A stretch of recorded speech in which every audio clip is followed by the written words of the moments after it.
Welcome to our class English lesson class 12. With me, Miss Ruby. Assalamualaikum warahmatullahi wabarakatuh. Selamat pagi. Senang sekali saya Miss Ruby bertemu dengan anandaku semua hari ini. Sehat semua ya? Ya, sebelum kita mulai pembelajaran hari ini, kita berdoa dulu ya. Berdoa, mulai. Selesai. Ya, berikut ini kita akan membahas passive voice atau passive form dalam 3 tahap, yaitu yang pertama, definition of passive form, kedua, pattern of passive form, dan ketiga, how to use it ya. Check it out. Ya, yang pertama kita pahami dulu the purpose of passive sentence. Passive voice atau kalimat pasif adalah bentuk tata bahasa di mana subjek kalimat tidak melakukan tindakan, melainkan menerima aksi dari pelaku aksi yang dapat disebutkan ataupun tidak. Sebaliknya, pada kalimat aktif, subjek berhubungan langsung dengan kata kerja yang bertindak sebagai pelaku aksi. Beberapa kalimat aktif dapat diubah menjadi pasif, khususnya kalimat aktif transitive verb yang diikuti direct object. Berikut adalah form atau rumus passive voice atau passive sentence. Yang pertama, auxiliary plus verb 3 and next to be plus verb 3 and the last is modal plus verb 3. Auxiliary verb yang digunakan pada passive voice dapat berupa yang pertama primary auxiliary verb yaitu be yang terdiri dari is, are, am, was, were. And the second is kombinasi antara dua primary auxiliary verb yaitu is, are, being, was, or were being, and has or have been. Atau yang ketiga adalah kombinasi primary auxiliary verb dan modal auxiliary verb, yaitu will be, will have been.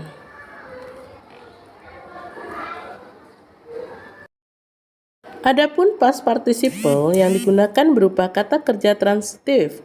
Past participle diperoleh dengan menambahkan ed atau en atau d atau t atau n atau ne pada base form berupa regular verb.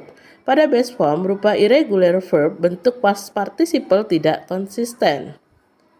Yang berikutnya kita akan coba untuk merubah atau mengubah kalimat aktif menjadi pasif. Ya, silakan cermati yang ada di tabel ini ya. Ya, berikut ini adalah contoh kalimat passive voice pada beberapa tenses. Seperti yang pertama, ini adalah bentuknya present tense. I am paid in dollars, artinya saya dibayar dalam dolar. Maka kalimat yang mencirikan dia itu adalah passive voice dibayar. Tadi sudah saya jelaskan bahwa arti dari passive voice menjadi di atau ter. Next, nomor 2, seperti contoh yaitu my shoes are washed every month. Yang berarti bahwa semua sepatu saya dicuci setiap bulan. Ya, ini masih bentuknya adalah present tense. Dan seterusnya bisa dicermati di tabel ini ya. Lalu selanjutnya adalah penggunaan dan contoh kalimat passive voice. Passive voice digunakan ketika juror of action tidak diketahui. Contoh kalimatnya adalah sebagai berikut. Di kalimat aktifnya, someone knocks on your door last night. Menjadi pasifnya adalah your door was knocked on last night. And the second is somebody has used the computer without permission. So, kalimat pasifnya menjadi the computer has been used by somebody.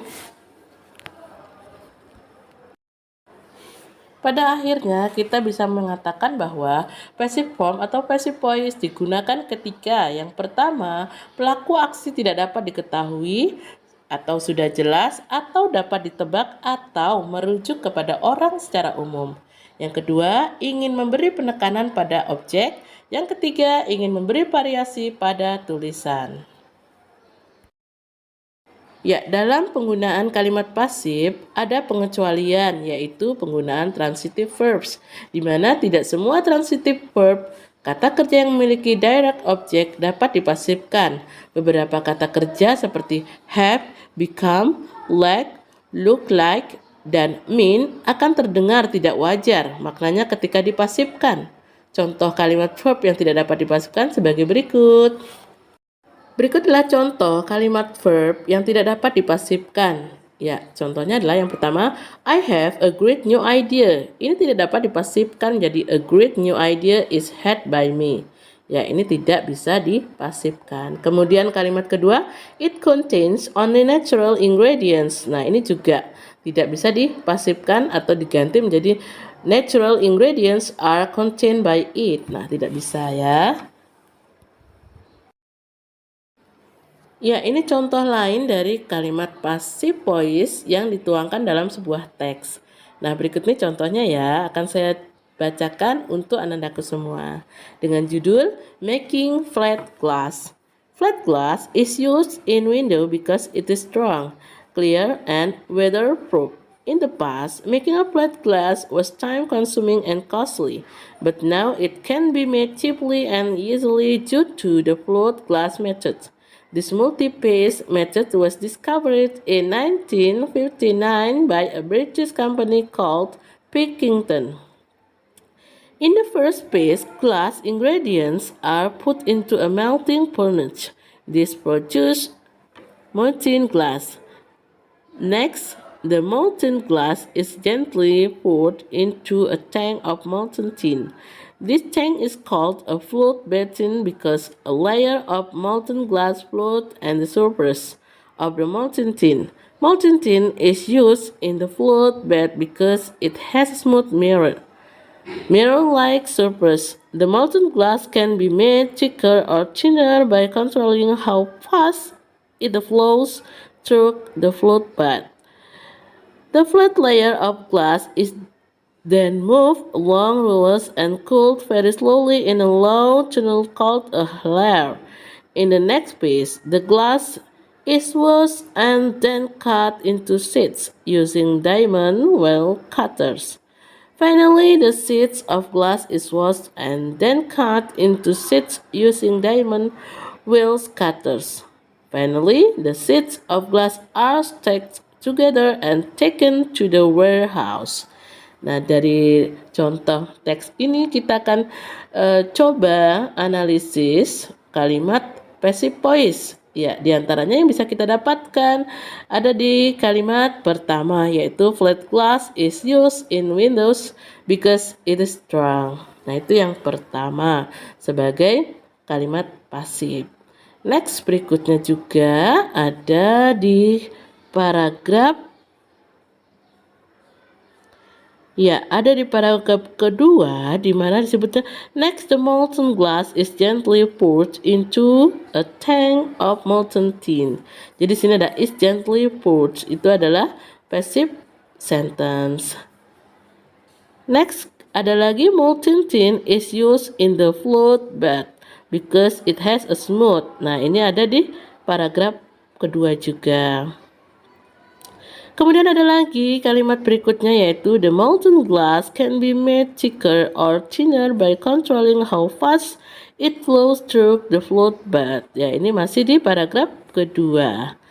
Next, berikutnya ya masih ada lagi kalimat passive voice di teks ini. Ya, ada di kalimat the glass is washed and then cut into sheets using diamond wheel cutters. Dan seterusnya bisa diidentifikasikan ya. Coba mempelajari kalimat pasif di dalam sebuah teks. Oke, I think enough for today. Mudah-mudahan anandaku semua paham tentang kalimat passive voice ya. Oke, sampai sini dulu. I close. Assalamualaikum warahmatullahi wabarakatuh. Thank you and thinking smart to best. Bye-bye.